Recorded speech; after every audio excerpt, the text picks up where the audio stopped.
మరి ఆ రోజుకు ఈ రోజుకి ఎంత మార్పు వచ్చింది? ఆనాడు కేవలం 14 టీఎంసీల రిజర్వాయర్లు ఉంటే ఇవాళ 141 టీఎంసీల రిజర్వాయర్ల సామర్థ్యంతో కాళేశ్వరం కట్టాం. 50 టీఎంసీల మల్లన్న సాగర్ ఉంది, 16 టీఎంసీల కొండపోచమ్మ సాగర్ ఉంది, 3 టీఎంసీల రంగనాయక సాగర్ ఉంది, 3.5 టీఎంసీల అన్నపూర్ణ రిజర్వాయర్ ఉంది. మరి రిజర్వాయర్లు కట్టాలంటే భూసేకరణ ఉంటుంది, ఆ గ్రామాల ప్రజలకు R&R బెనిఫిట్స్ ఇవ్వాల్సి ఉంటుంది, నష్టపరిహారం ఇవ్వాల్సి ఉంటుంది. అవన్నీ మరి 14 టీఎంసీలు ఎక్కడ, 141 టీఎంసీలు ఎక్కడ?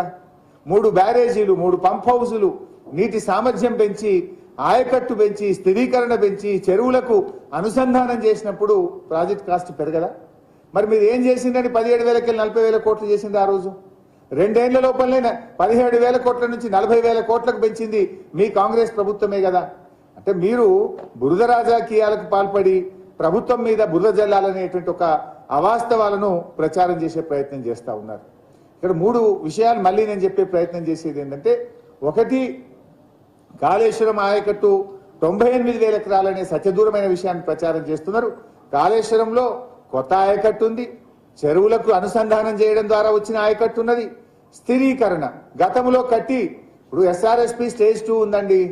ఏ రోజన్నా ఒక ఎకరం బారిందా మీ హయాంలో? పేరుకు సగం కాలువలు తవ్విండ్రు, వదిలిపెట్టిండ్రు, సర్కార్ తుమ్మమలిసింది అందులో. దాన్ని అలా మొత్తం పూర్తి చేసి కాళేశ్వరంతో 2 పంటలకు గత 3 ఏళ్లుగా నీళ్ళు ఇచ్చినామా లేదా? అది పేరుకు స్థిరీకరణ. నిజంగా చెప్పాలంటే కొత్త ఆయకట్టే కదా. ఇది ఎక్కడ? మీరు అడగండి, పోయి అక్కడ తుంగతుర్తిలో అడగండి, సూర్యాపేటలో అడగండి, కోదాడలో అడగండి, డోర్నకల్లో అడగండి, చెప్తారు కదా రైతులు నీళ్ళు వచ్చినాయా లేవా. కాంగ్రెస్ ప్రభుత్వ హయాంలో ఎందుకు రాలేదు, కేసీఆర్ గారు వచ్చినాక ఎందుకు వచ్చినాయి? ఇది ఆ ప్రాంత రైతులకు తెలియదా? దాస్తే దాచే నిజం అబద్ధమా? ఇది దాస్తే దాచే నిజం కాదు కదా, అబద్ధం కాదు కదా.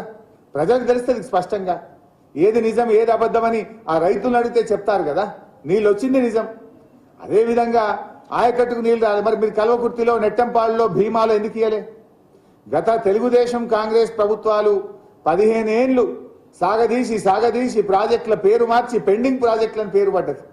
మీ హయాంలో ఈ 4 ప్రాజెక్టుల కింద కల్వకుర్తి, నెట్టంపాడు, భీమా, కోయిల్ సాగర్ లిఫ్ట్ 4 కింద కలిపి మీరు ఇచ్చిన ఆయకట్టు 27,300 ఎకరాలు.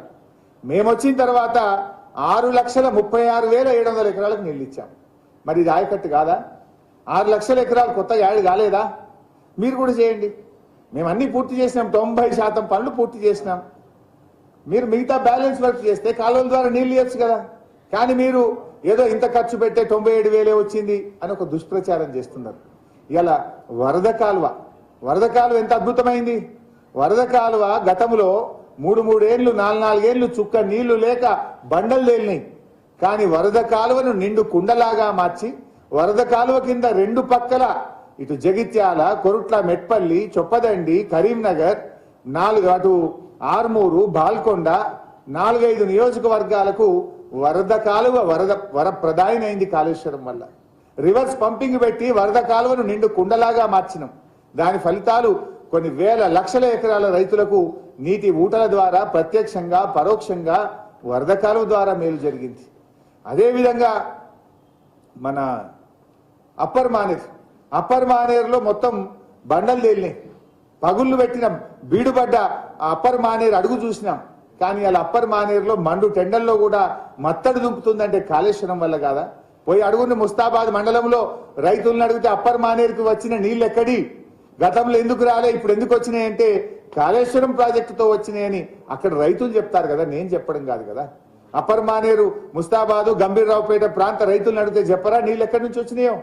అది నిజం కాదా?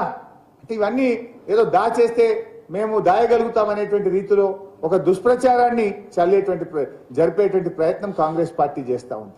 అంటే ఒకటి, కాళేశ్వరం ఫలితాలను ఒకవైపు త్రాగునీరు ఇచ్చాం, ఇంకొక వైపు సాగునీరు ఇచ్చాం. సాగునీరు 3 రకాలుగా ఇచ్చాం. డైరెక్ట్గా ఇచ్చాం, చెరువుల కింద ఇచ్చాం, స్థిరీకరణ ద్వారా ఇచ్చాం. కానీ దీన్ని చెప్పకుండా దాచేసే ప్రయత్నం చేస్తూ ఉన్నారు.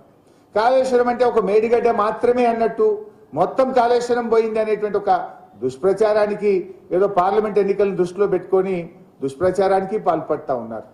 గతంలో ఇటువంటి సంఘటన ఏది జరగనే లేదు ఈ రాష్ట్రంలో అని, ఈ దేశంలోనే ఇది జరిగిందని ఒక చెప్పేటువంటి ప్రయత్నము చేస్తూ ఉన్నారు. ఇవన్నీ విషయాలు ప్రజలకు తెలవాల్సిన అవసరం ఉంది. ఫైనల్ గా కూడా మేము చేసే అప్పీల్ ఏంటంటే దయచేసి పునరుద్ధరణ చర్యలు వెంటనే చేపట్టండి, నిపుణుల సహాయం తీసుకోండి. ఇంకోటి, ఏ ఎంక్వైరీ అయినా వేయండి, తప్పు చేసిన వారి మీద చర్య తీసుకోండి. అది నేను శాసనసభలోనే డిమాండ్ చేసిన. దానికి మేమేం భయపడేది లేదు. తప్పు చేయనప్పుడు మాకు ఎటువంటి భయం లేదు, ఎందుకంటే మేము తప్పు చేయలేదు. ఏదైనా టెక్నికల్ గా సాంకేతికంగా సమస్య ఏందో తెలుసుకునే ప్రయత్నం చేయండి. ఇప్పుడు దాదాపు 2 నెలలు దాటి 3 నెలలకు వచ్చింది, ఇంకా మీరు కోడిగుడ్డు మీద ఈకలు బిక్కుంటా బురద చల్లుకుంటూనే ఉంటారా? ఇది వర్కింగ్ సీజన్ కదా.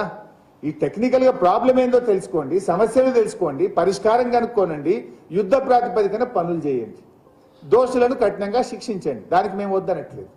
కానీ మీరు ఎంతసేపు ఏం చేయాలో ముందుకు పోకుండా అదేదో సినిమా చూపించినట్టుగా చూపించండి. మరి మొత్తం చూపించుంది.